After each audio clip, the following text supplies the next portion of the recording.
ಆತ್ಮೀಯ ಕೇಳುಗರೆಲ್ಲರಿಗೂ ಕರ್ತನಾದ ಯೇಸು ಕ್ರಿಸ್ತನ ಹೆಸರಿನಲ್ಲಿ ವಂದನೆಗಳನ್ನು ಸಲ್ಲಿಸುತ್ತಾ ಈ ದಿನದ ದೇವರ ರಾಜ್ಯದ ಸಂಚಿಕೆಯ ಮುಂದುವರೆದ ಭಾಗ ಆಯಾ ರಾಜ್ಯದ ಭೋಜನದ ಮೇಜುಗಳು. ರಾಜರ ಭೋಜನಗಳಲ್ಲಿ ಪಾಲುಗಾರರಾಗುವವರು ಸಾಮಾನ್ಯವಾದವರಲ್ಲ.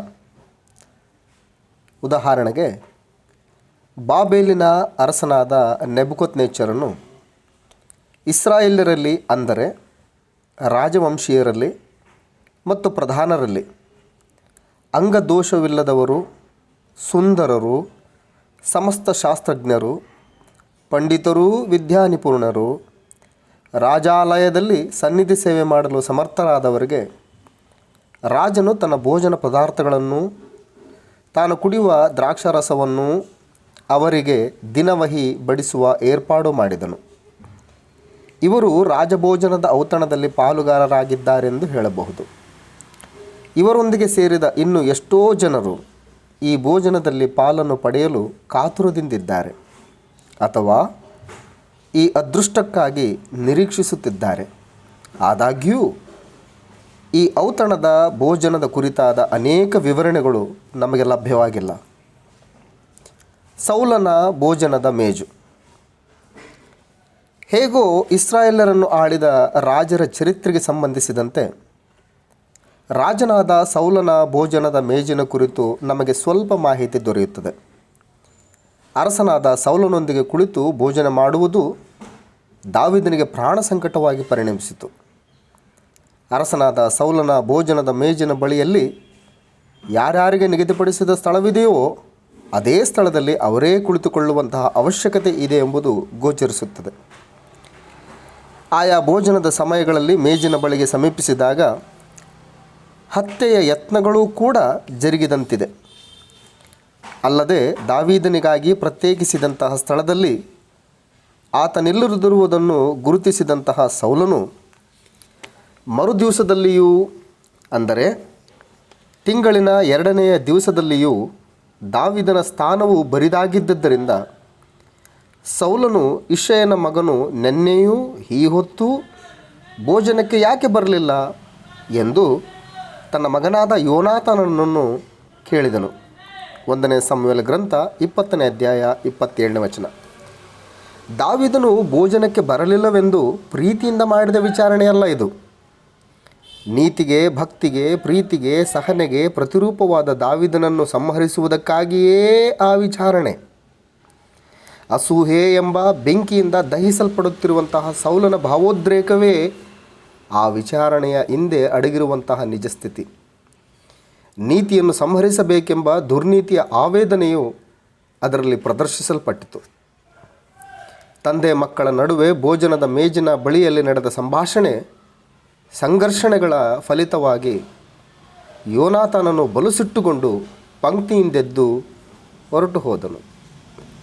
ತನ್ನ ತಂದೆಯು ದಾವೀದನನ್ನು ಅಪಮಾನಪಡಿಸಿದ್ದರಿಂದ ಯೋನಾತಾನನಿಗೆ ಬಹಳ ದುಃಖ ಉಂಟಾಗಿ ಅವನೂ ಕೂಡ ಆ ದಿವಸ ಊಟ ಮಾಡಲೇ ಇಲ್ಲ. ಆದ್ದರಿಂದ ಇಸ್ರಾಯೇಲರ ಪ್ರಥಮ ಅರಸನಾದ ಸೌಲನ ಭೋಜನದ ಮೇಜು ಹಗೆತನಗಳಿಗೂ, ಸೇಡಿಗೂ, ಅಸೂಯೆಗೂ, ಹತ್ಯೆಗೂ, ದ್ವೇಷಕ್ಕೂ ಕುರುಹುಗಳಾಗಿ ನಿಂತಿದೆ ಎಂದು ಪ್ರತ್ಯೇಕವಾಗಿ ಹೇಳುವಂತಹ ಅವಶ್ಯಕತೆ ಇಲ್ಲ. ನೀತಿ ನ್ಯಾಯಗಳಿಗೆ ನಿಲಯವಾಗಿರಬೇಕಾಗಿದ್ದಂತಹ ಇಸ್ರಾಯೇಲ್ ರಾಜ್ಯ ಸಿಂಹಾಸನಕ್ಕೆ ಸಂಬಂಧಿಸಿದಂತಹ ಭೋಜನದ ಮೇಜು ಎಂತಹ ದುಸ್ಥಿತಿಯನ್ನು ಸಂಪಾದಿಸಿಕೊಂಡಿದೆಯೋ ಎಂಬುದನ್ನು ಕಾಣುವಾಗ ಅದಕ್ಕೇನೆಂದು ಹೇಳಬೇಕೋ ಕೂಡ ಗೊತ್ತಾಗ್ತಾ ಇಲ್ಲ. ರಾಜರ ಭೋಜನದ ಮೇಜು ಅವರ ಪರಿಪಾಲನೆಯ ದಕ್ಷತೆಯನ್ನು, ತನ್ನ ಪ್ರಜೆಗಳೆಡೆಗೆ ರಾಜನಿಗಿರುವ ಅಕ್ಕರೆಯನ್ನು ವ್ಯಕ್ತಗೊಳಿಸುವಂತಹ ರೀತಿಗೆ ನಿದರ್ಶನವಾಗಿರುತ್ತದೆ. ಹೊಟ್ಟೆ ಕಿಚ್ಚು, ಅಸೂಹೆ, ಸೇಡು ಮುಂತಾದವುಗಳಿಂದ ಉರಿಯುತ್ತಿರುವ ಸೌಲನ ರಾಜ್ಯದ ಸ್ಥಿತಿ ಆತನ ಭೋಜನದ ಮೇಜಿನ ಬಳಿಯಲ್ಲೇ ಪ್ರತ್ಯಕ್ಷಪಡಿಸಲ್ಪಟ್ಟಿತೆಂದು ಹೇಳುವುದರಲ್ಲಿ ತಪ್ಪೇನಿಲ್ಲ. ದಾವೀದನ ಭೋಜನದ ಮೇಜು. ದಾವೀದನ ಭೋಜನದ ಮೇಜಿಗೂ ಸೌಲನ ಭೋಜನದ ಮೇಜಿಗೂ ಸಂಪೂರ್ಣವಾದ ವ್ಯತ್ಯಾಸವನ್ನು ಗೋಚರಿಸುತ್ತದೆ. ಅರಸನು ತಾನು ಮಾಡಿಕೊಂಡ ನಿಬಂಧನೆಗೂ ಅಥವಾ ತಾನು ಕೊಟ್ಟಂತಹ ಮಾತಿಗೂ ಕಟಿಬದ್ಧನಾಗಿರುವನೆಂಬ ವಿಷಯವನ್ನು ದಾವೀದನ ಭೋಜನದ ಮೇಜು ಬಹುಮುಖ್ಯವಾಗಿ ರುಜುವಾತುಪಡಿಸುತ್ತದೆ. 1 ಸಮುವೇಲ ಗ್ರಂಥ 20ನೇ ಅಧ್ಯಾಯ 42ನೇ ವಚನ. ಅಸಹಾಯಕರೆಡೆಗೂ ದಿಕ್ಕಿಲ್ಲದವರೆಡೆಗೂ ಅರಸನಾದ ದಾವೀದನ ಭೋಜನದ ಮೇಜು ಕನಿಕರವನ್ನು ತೋರಿಸುವಂಥದ್ದಾಗಿದೆ. ಸೌಲನ ಮನೆಯವರಲ್ಲಿ ಯಾರಾದರೂ ಉಳಿದಿರುತ್ತಾರೋ, ನಾನು ಅವರಿಗೆ ಯೋನಾತಾನನ ಸಲುವಾಗಿ ದಯೆ ತೋರಿಸಬೇಕೆಂದಿರುತ್ತೇನೆ ಎಂಬುದಾಗಿ ದಾವೀದನು ಕೇಳುವುದರಲ್ಲಿ ಆತನ ಉಪಕಾರ ಬುದ್ಧಿಯು ಪ್ರಕಟವಾಗುತ್ತದೆ.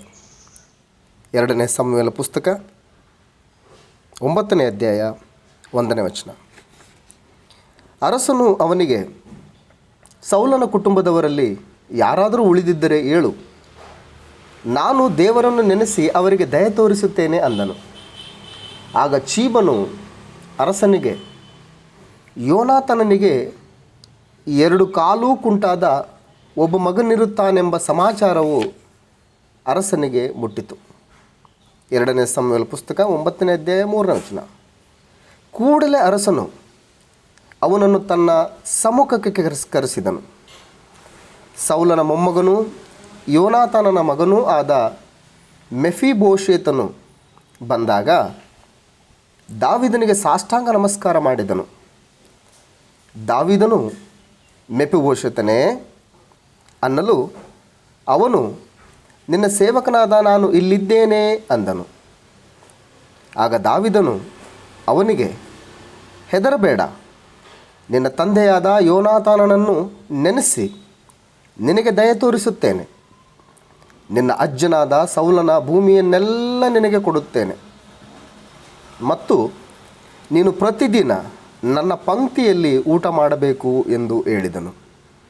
2 ಸಮುವೇಲ ಪುಸ್ತಕ 9ನೇ ಅಧ್ಯಾಯ 6ರಿಂದ 7ನೇ ವಚನ. ಅಂತಹ ಪರಿಸ್ಥಿತಿಯು ಮೆಫಿಬೋಶೆತನ ಅಂಥವರಲ್ಲಿ ಎಂತಹ ಭಾವನೆಯನ್ನು ಹುಟ್ಟಿಸುತ್ತದೋ ಎಂಬುದನ್ನು ಗಮನಿಸಬಹುದು.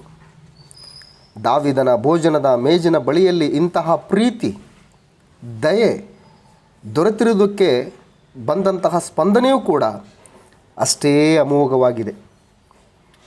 ಮೆಫಿಬೋಶೆತನು ಇದನ್ನು ಕೇಳಿ ಅರಸನಿಗೆ ಸಾಷ್ಟಾಂಗ ನಮಸ್ಕಾರ ಮಾಡಿ, ನೀನು ಸತ್ತ ನಾಯಿಯಂತಿರುವ ನನ್ನನ್ನು ಲಕ್ಷಿಸುವ ಹಾಗೆ ನಿನ್ನ ದಾಸನಾದ ನಾನು ಎಷ್ಟರವನು ಅಂದನು. 2 ಸಮುವೇಲ ಪುಸ್ತಕ 9ನೇ ಅಧ್ಯಾಯ 8ನೇ ವಚನ.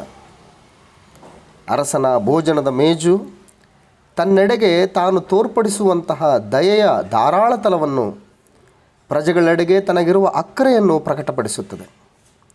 ಸೌಲನ ಭೋಜನದ ಮೇಜಿಗೂ ಅರಸನಾದ ದಾವೀದನ ಭೋಜನದ ಮೇಜಿಗೂ ನಡುವಿನ ವ್ಯತ್ಯಾಸ ಎಷ್ಟೋ ಇದೆ.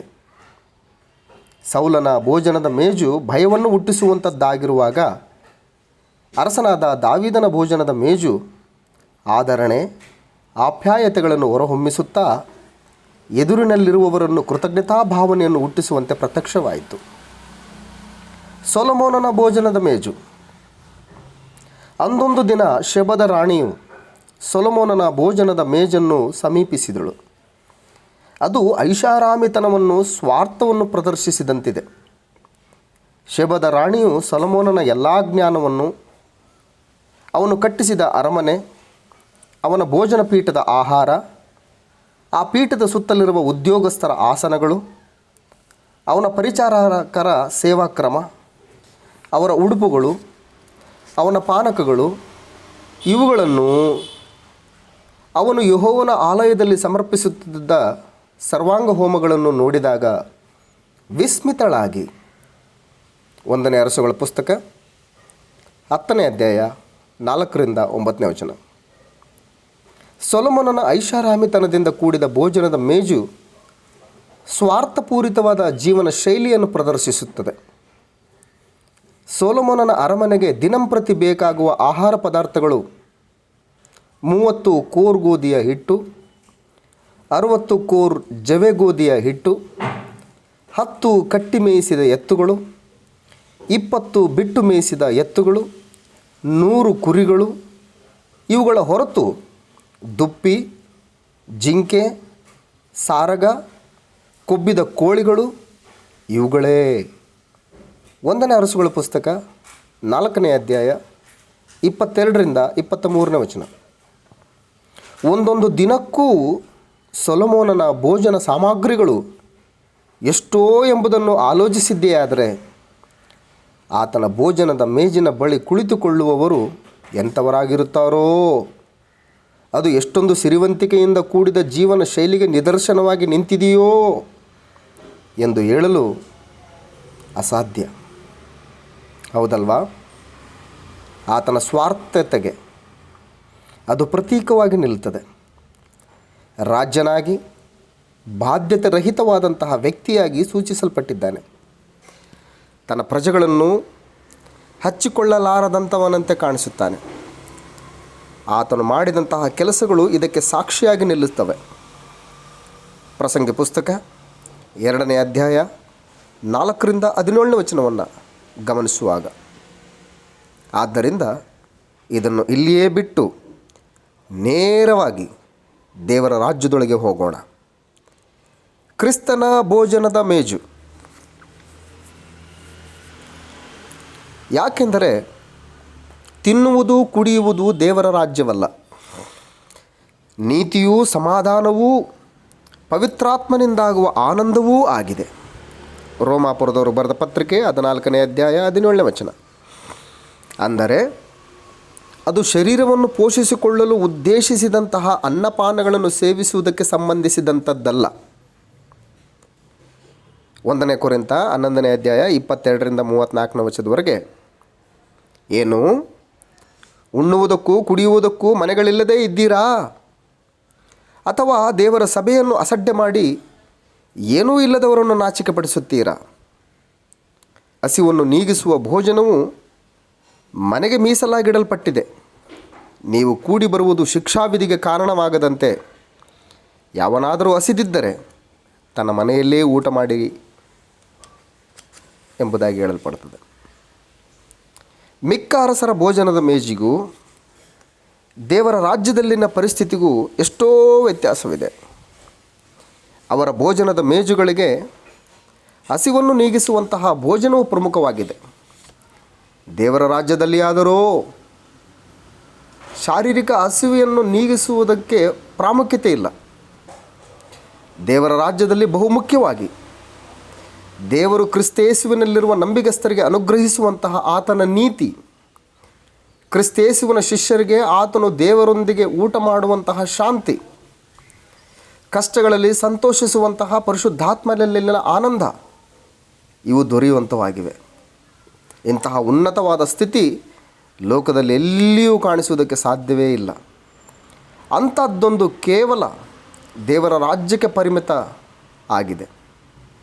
ಆ ರಾಜ್ಯ ಪೌರರೆಲ್ಲರಿಗೂ ಕೂಡ ಅದು ಲಭ್ಯವಾಗುತ್ತದೆ. ಈ ವಿಷಯದ ಕುರಿತು ಇನ್ನೂ ಮಾಹಿತಿಯನ್ನು 2ನೇ ಕೊರಿಂಥದವರಿಗೆ ಬರೆದ ಪತ್ರಿಕೆ 5ನೇ ಅಧ್ಯಾಯ 21ನೇ ವಚನ, ಯೋಹಾನ್ ಬರೆದ ಸುವಾರ್ತೆ 14ನೇ ಅಧ್ಯಾಯ 27ನೇ ವಚನ, ರೋಮಾಪುರದವರಿಗೆ ಬರೆದ ಪತ್ರಿಕೆ 5ನೇ ಅಧ್ಯಾಯ 9ರಿಂದ 11ನೇ ವಚನ, ಎಫೆಸದವರಿಗೆ ಬರೆದ ಪತ್ರಿಕೆ 2ನೇ ಅಧ್ಯಾಯ 13ರಿಂದ 16ನೇ ವಚನ, ಅಪೊಸ್ತಲರ ಕೃತ್ಯಗಳ ಪುಸ್ತಕ 5ನೇ ಅಧ್ಯಾಯ 40ರಿಂದ 42ನೇ ವಚನ, ಅಪೊಸ್ತಲರ ಕೃತ್ಯಗಳ ಪುಸ್ತಕ 16ನೇ ಅಧ್ಯಾಯ 19ರಿಂದ 25ನೇ ವಚನಗಳಲ್ಲಿ ದೇವರ ರಾಜ್ಯಕ್ಕೆ ಮಾತ್ರ ಪರಿಮಿತವಾದಂತಹ ಭೋಜನದ ವಿಷಯದಲ್ಲಿ ಹೆಚ್ಚಿನ ಮಾಹಿತಿಯನ್ನು ಪಡ್ಕೊಳ್ಳೋದಕ್ಕೆ ಸಾಧ್ಯ. ಪುನಃ ಹೇಳ್ತಾ ಇದ್ದೇನೆ, ದಾವೀದನ ಸಿಂಹಾಸನದ ಮೇಲೆ ಕೂತುಕೊಂಡು ದೇವರ ಪ್ರಜೆಗಳನ್ನು ಆಳುವಂತಹ ಕ್ರಿಸ್ತನ ರಾಜ್ಯವು ಆತ್ಮ ಸಂಬಂಧವುಳ್ಳದ್ದಾಗಿದೆ. ರೋಮಾದ ಅಧಿಪತಿಯಾದ ಪಿಲಾತನಿಗೂ ಕರ್ತನಾದ ಕ್ರಿಸ್ತನಿಗೂ ಮಧ್ಯೆ ಜರುಗಿದ ಸಂಭಾಷಣೆಯಲ್ಲಿ ಈ ವಿಷಯವು ಸ್ಪಷ್ಟೀಕರಿಸಲ್ಪಟ್ಟಿದೆ. ಯೇಸು, ನನ್ನ ರಾಜ್ಯವು ಈ ಲೋಕದ್ದಲ್ಲ. ನನ್ನ ರಾಜ್ಯವು ಈ ಲೋಕದ್ದಾಗಿದ್ದರೆ ನಾನು ಯಹೂದ್ಯರ ಕೈಯಲ್ಲಿ ಬೀಳದಂತೆ ನನ್ನ ಪರಿವಾರದವರು ಕಾದಾಡುತ್ತಿದ್ದರು. ಆದರೆ ನನ್ನ ರಾಜ್ಯವು ಇಲ್ಲಿಯದಲ್ಲವೆಂದು ಉತ್ತರ ಕೊಟ್ಟನು. ಅದಕ್ಕೆ ಪಿಲಾತನು, ಹಾಗಾದರೆ ನೀನು ಅರಸನು ಹೌದಲ್ಲವೇ ಅಂದನು. ಯೇಸು ಅವನಿಗೆ, ನನ್ನನ್ನು ಅರಸನೆಂದು ನೀನೇ ಹೇಳಿದ್ದೀ. ನಾನು ಸತ್ಯದ ವಿಷಯದಲ್ಲಿ ಸಾಕ್ಷಿ ಹೇಳುವುದಕ್ಕೋಸ್ಕರ ಹುಟ್ಟಿದವನು. ಅದಕ್ಕೋಸ್ಕರವೇ ಈ ಲೋಕಕ್ಕೆ ಬಂದಿದ್ದೇನೆ. ಸತ್ಯಪರರೆಲ್ಲರೂ ನನ್ನ ಮಾತಿಗೆ ಕಿವಿಗೊಡುತ್ತಾರೆ ಎಂದು ಉತ್ತರ ಕೊಟ್ಟನು. ಯೋಹಾನ್ ಬರೆಸುವಾರ್ತೆ 18ನೇ ಅಧ್ಯಾಯ 36ರಿಂದ 37ನೇ ವಚನ. ಆಯಾ ರಾಜ್ಯದ ನಾಯಕರುಗಳಿಗೆ ಅವರವರ ರಾಜ್ಯಗಳಿಗೆ ಸಂಬಂಧಿಸಿದಂತಹ ಭೋಜನದ ಮೇಜುಗಳಿರುವಾಗ ಈ ರಾಜ್ಯಕ್ಕೂ ಕೂಡ ಅದಕ್ಕೆ ಸಂಬಂಧಿಸಿದಂತಹ ಭೋಜನದ ಮೇಜು ಇದೆ ಎಂಬುದರಲ್ಲಿ ಯಾವುದೇ ಆಕ್ಷೇಪಣೆ ಇಲ್ಲ. ತನ್ನ ರಾಜ್ಯಕ್ಕೂ ಮಿಕ್ಕ ರಾಜ್ಯಗಳಿಗೂ ಇರುವ ಒಂದು ವ್ಯತ್ಯಾಸವನ್ನು ಆ ರಾಜನು ಹೀಗೆ ವಿವರಿಸಿದ್ದಾರೆ. ಅನ್ಯ ದೇಶದ ಅರಸರು ತಮ್ಮ ತಮ್ಮ ಜನಗಳ ಮೇಲೆ ದೊರೆತನ ಮಾಡುತ್ತಾರೆ ಮತ್ತು ಅವರ ಮೇಲೆ ಅಧಿಕಾರ ನಡೆಸುವವರು ಧರ್ಮಿಷ್ಠರೆನಿಸಿಕೊಳ್ಳುತ್ತಾರೆ. ನೀವು ಆಗಿರಬಾರದು. ನಿಮ್ಮಲ್ಲಿ ಹೆಚ್ಚಿನವನು ಚಿಕ್ಕವನಂತಾಗಬೇಕು, ಮುಖ್ಯಸ್ಥನು ಸೇವಕನಂತಾಗಬೇಕು. ಯಾವನು ಹೆಚ್ಚಿನವನು? ಊಟಕ್ಕೆ ಕೂತವನೋ, ಸೇವೆ ಮಾಡುವವನೋ? ಊಟಕ್ಕೆ ಕೂತವನಲ್ಲವೇ? ಆದರೆ ನಾನು ನಿಮ್ಮಲ್ಲಿ ಸೇವೆ ಮಾಡುವವನಂತಿದ್ದೇನೆ. ಲೂಕನ ಬರೆಸುವಾರ್ತೆ 22ನೇ ಅಧ್ಯಾಯ 25ರಿಂದ 27ನೇ ವಚನ. ಮತ್ತು ಕರ್ತನು ತನ್ನ ಶಿಷ್ಯರಿಗೆ ಹೀಗೆ ಅಂದನು, ನೀವು ನನ್ನ ಕಷ್ಟಗಳಲ್ಲಿ ನನ್ನ ಸಂಗಡ ಎಡೆಬಿಡದೆ ಇದ್ದವರು. ಆದದ್ದರಿಂದ ನನ್ನ ತಂದೆಯು ನನಗೆ ರಾಜ್ಯವನ್ನು ನೇಮಿಸಿದ ಪ್ರಕಾರ ನಾನು ನಿಮಗೂ ನೇಮಿಸುತ್ತೇನೆ. ನನ್ನ ರಾಜ್ಯದಲ್ಲಿ ನೀವು ನನ್ನ ಮೇಜಿನ ಮೇಲೆ ಊಟ ಮಾಡುವಿರಿ, ಕುಡಿಯುವಿರಿ ಮತ್ತು ಸಿಂಹಾಸನಗಳ ಮೇಲೆ ಕೂತುಕೊಂಡು ಇಸ್ರಾಯೇಲಿನ 12 ಕುಲಗಳಿಗೆ ನ್ಯಾಯ ತೀರಿಸುವಿರಿ. ಲೂಕನ ಬರೆಸುವಾರ್ತೆ 22ನೇ ಅಧ್ಯಾಯ 28ರಿಂದ 30ನೇ ವಚನ. ತ್ಯಾಗವನ್ನು, ಪ್ರೀತಿಯನ್ನು, ಸಹವಾಸವನ್ನು ಕೊಡುವಂಥದ್ದೇ ಈ ಭೋಜನದ ಮೇಜಿನ ವಿಶೇಷತೆ. ಕರ್ತನಾದ ಯೇಸು ತನ್ನ ಪ್ರಜೆಗಳಿಗಾಗಿ ಬಲಿಯಾಗಿ ತನ್ನನ್ನು ಅರ್ಪಿಸಿಕೊಳ್ಳುವುದಕ್ಕಿಂತ ಇಂದಿನ ರಾತ್ರಿಯಲ್ಲಿ ಪಸ್ಕಾ ಹಬ್ಬವನ್ನು ಆಚರಿಸುವುದಕ್ಕಾಗಿ ಕೂತುಕೊಂಡಂತಹ ಸಮಯವದು. ಪಸ್ಕಾ ಹಬ್ಬಕ್ಕೆ ಬದಲಾಗಿ ಅದರ ಸ್ಥಾನದಲ್ಲಿ ಕರ್ತನು ತನ್ನ ಶಿಷ್ಯರಿಗಾಗಿ ಏರ್ಪಡಿಸಿದ್ದದ್ದು ಈ ಭೋಜನದ ಮೇಜು. ಈ ಮೇಜಿನ ಮೇಲೆ ದೊರೆಯುವಂತಹ ಪದಾರ್ಥಗಳು ಉಳಿಯಿಲ್ಲದ ರೊಟ್ಟಿ, ಮತ್ತೇರಿಸದಂತಹ ದ್ರಾಕ್ಷಾರಸವು. ಗಳಿಗೆ ಬಂದಾಗ ಆತನು ತನ್ನ 12 ಮಂದಿ ಅಪೊಸ್ತಲರ ಸಂಗಡ ಊಟಕ್ಕೆ ಕೂತುಕೊಂಡನು. ಆಗ ಆತನು ಅವರಿಗೆ, ನಾನು ಶ್ರಮೆ ಅನುಭವಿಸುವುದಕ್ಕಿಂತ ಮುಂಚೆ ನಿಮ್ಮ ಸಂಗಡ ಈ ಪಸ್ಕದ ಊಟವನ್ನು ಮಾಡುವುದಕ್ಕೆ ಕುತೂಹಲದಿಂದ ಅಪೇಕ್ಷಿಸಿದ್ದೇನೆ. ನಾನು ನಿಮಗೆ ಹೇಳುತ್ತೇನೆ, ಇದು ದೇವರ ರಾಜ್ಯದಲ್ಲಿ ನೆರವೇರುವ ತನಕ ನಾನು ಇನ್ನು ಮೇಲೆ ಪಸ್ಕದ ಊಟವನ್ನು ಮಾಡುವುದೇ ಇಲ್ಲ ಎಂದು ಹೇಳಿದನು.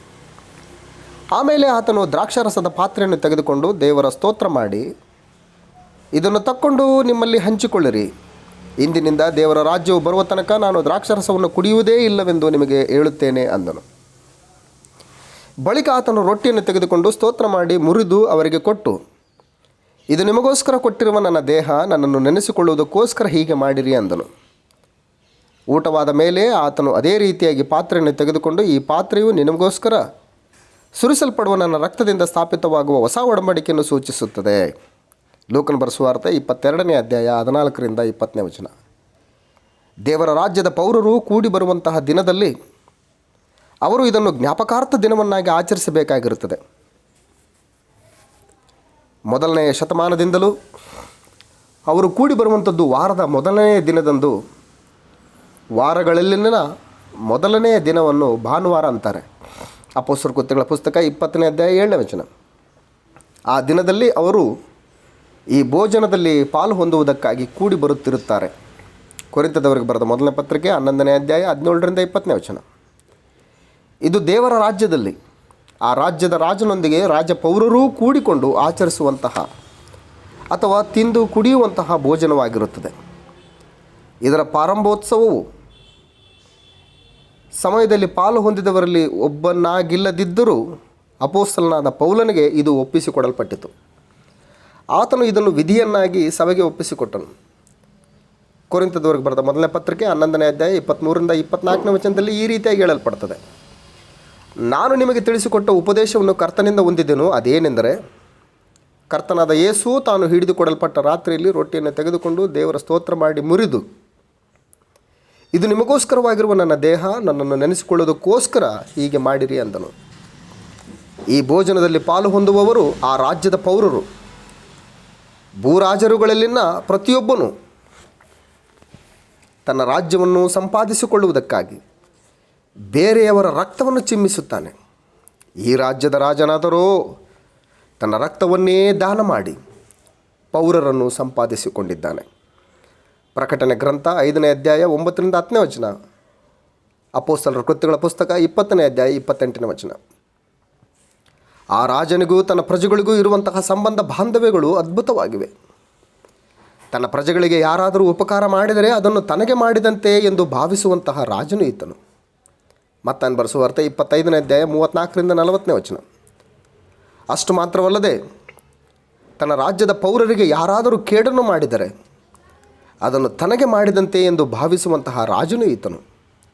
ಅಪೊಸ್ತಲರ ಕೃತ್ಯಗಳ ಪುಸ್ತಕ 9ನೇ ಅಧ್ಯಾಯ 1ರಿಂದ 4ನೇ ವಚನ. ತನ್ನ ಪ್ರಜೆಗಳನ್ನು ತನ್ನ ಹಾಗೆಯೇ ಭಾವಿಸಬಲ್ಲ ಈ ರಾಜನು ಎಷ್ಟೋ ಘನವಂತನಾಗಿದ್ದಾನೆ. ಅಂತಹ ಪ್ರೀತಿಯ ಭಾಗ್ಯ ಹೊಂದಿದ ಆ ಪ್ರಜೆಗಳು ಎಷ್ಟೋ ಧನ್ಯರಾಗಿದ್ದಾರೆ. ಈ ರಾಜ್ಯದ ಭೋಜನದಲ್ಲಿರುವ ಇನ್ನೊಂದು ವಿಶೇಷತೆ ಏನೆಂದರೆ, ನಾವು ದೇವಸ್ತೋತ್ರ ಮಾಡಿ ಪಾತ್ರೆಯಲ್ಲಿ ಪಾನ ಮಾಡುವುದು ಕ್ರಿಸ್ತನ ರಕ್ತದಲ್ಲಿ ಪಾಲುಗಾರರಾಗಿದ್ದೇವೆಂಬುದನ್ನು ಸೂಚಿಸುತ್ತದಲ್ಲವೇ? ನಾವು ರೊಟ್ಟಿಯನ್ನು ಮುರಿದು ತಿನ್ನುವುದು ಕ್ರಿಸ್ತನ ದೇಹದಲ್ಲಿ ಪಾಲುಗಾರರಾಗಿದ್ದೇವೆಂಬುದನ್ನು ಸೂಚಿಸುತ್ತದಲ್ಲವೇ? ರೊಟ್ಟಿಯು ಒಂದೇ ಆಗಿರುವುದರಿಂದ ಅನೇಕರಾಗಿರುವ ನಾವು ಒಂದೇ ದೇಹದಂತಿದ್ದೇವೆ.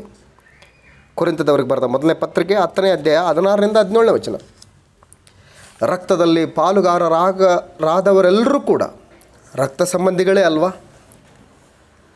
ಅವರ ಕರ್ತನನ್ನು ಅವರು ಜ್ಞಾಪಕ ಮಾಡಿಕೊಂಡಾಗ ಕೊಡಲ್ಪಡುವಂತಹ ಸಂದೇಶವೇನೆಂದರೆ, ನೀನು ನನ್ನ ರಕ್ತ ಸಂಬಂಧಿ ಎಂಬುದೇ.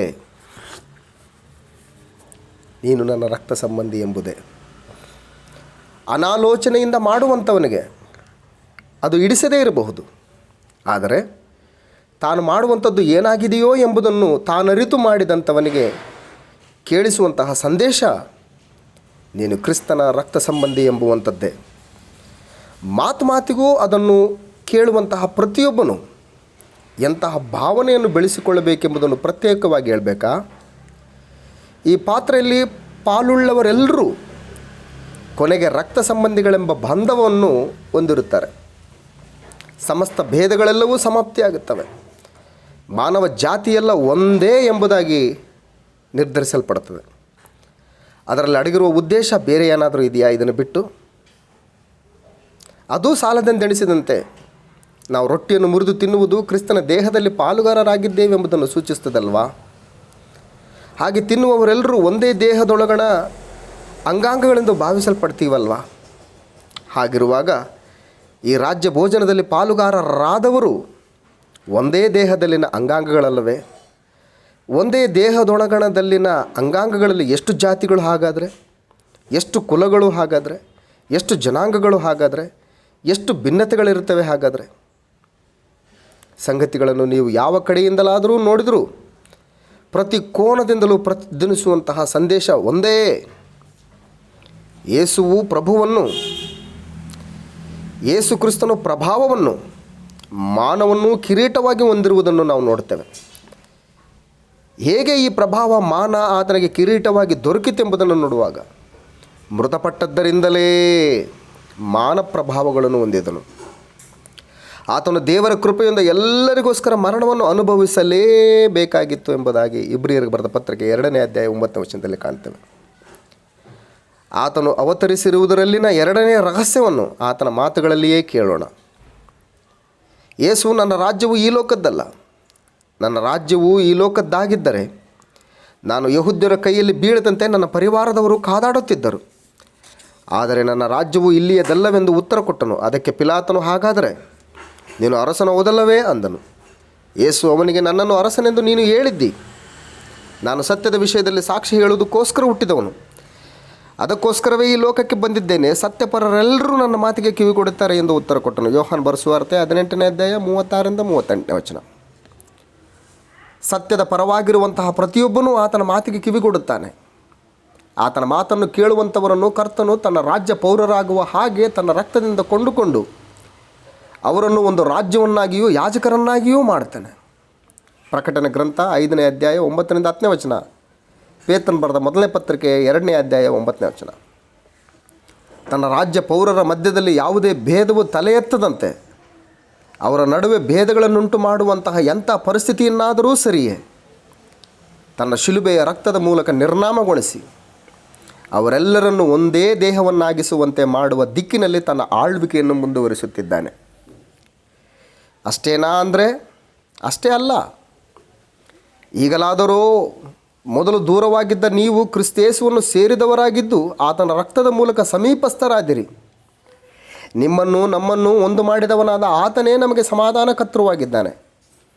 ಆತನು ತನ್ನ ಶರೀರವನ್ನು ಸಮರ್ಪಿಸಿದ್ದರಲ್ಲಿ ವಿಧಿರೂಪವಾದ ಆಜ್ಞೆಗಳುಳ್ಳ ಧರ್ಮಶಾಸ್ತ್ರವನ್ನು ತೆಗೆದುಹಾಕಿ ಇದ್ದ ದ್ವೇಷವನ್ನು ಮುಗಿಸಿ ನಮ್ಮನ್ನು ಅಗಲಿಸಿದ ಅಡ್ಡಗೋಡೆಯನ್ನು ಕೆಡವಿ ಹಾಕಿದನು. ಆತನು ಸಮಾಧಾನ ಮಾಡುವವನಾಗಿ ಉಭಯರನ್ನೂ ತನ್ನಲ್ಲಿ ಒಬ್ಬ ನೂತನ ಪುರುಷನನ್ನಾಗಿ ನಿರ್ಮಿಸಿದ್ದಾನೆ. ಇದ್ದ ದ್ವೇಷವನ್ನು ತನ್ನ ಶಿಲುಬೆಯ ಮೇಲೆ ಕೊಂದು ಆ ಶಿಲುಬೆಯ ಮೂಲಕ ಉಭಯರನ್ನು ಒಂದೇ ದೇಹದಂತಾಗ ಮಾಡಿ ದೇವರೊಂದಿಗೆ ಸಮಾಧಾನ ಪಡಿಸಿದ್ದಾನೆ. ಎಫೆಸದವರು ಬರೆದ ಪತ್ರಿಕೆ 2ನೇ ಅಧ್ಯಾಯ 13-16 ಮಾನವ ಜಾತಿಯನ್ನು ಒಂದು ಮಾಡಿ ದೈವ ಮಾನವರ ನಡುವೆ ಸಂಘ ಭಾವನೆಯನ್ನು ಹೊಂದಿಕೆ ಮಾಡಿ ತನ್ನ ಶರೀರದಲ್ಲಿ ಮನುಷ್ಯರನ್ನು ದೇವರ ಮನೆಯಲ್ಲಿ ವಾಸಿಸುವಂತಹ ರೂಪದಲ್ಲಿ ಸಿದ್ಧಪಡಿಸಿ ಇವರನ್ನು ದೇವರ ಮನೆಗೆ ಸಾಗಿಸಬೇಕೆಂಬ ದಿಕ್ಕಿನಲ್ಲಿ ಕ್ರಿಸ್ತನು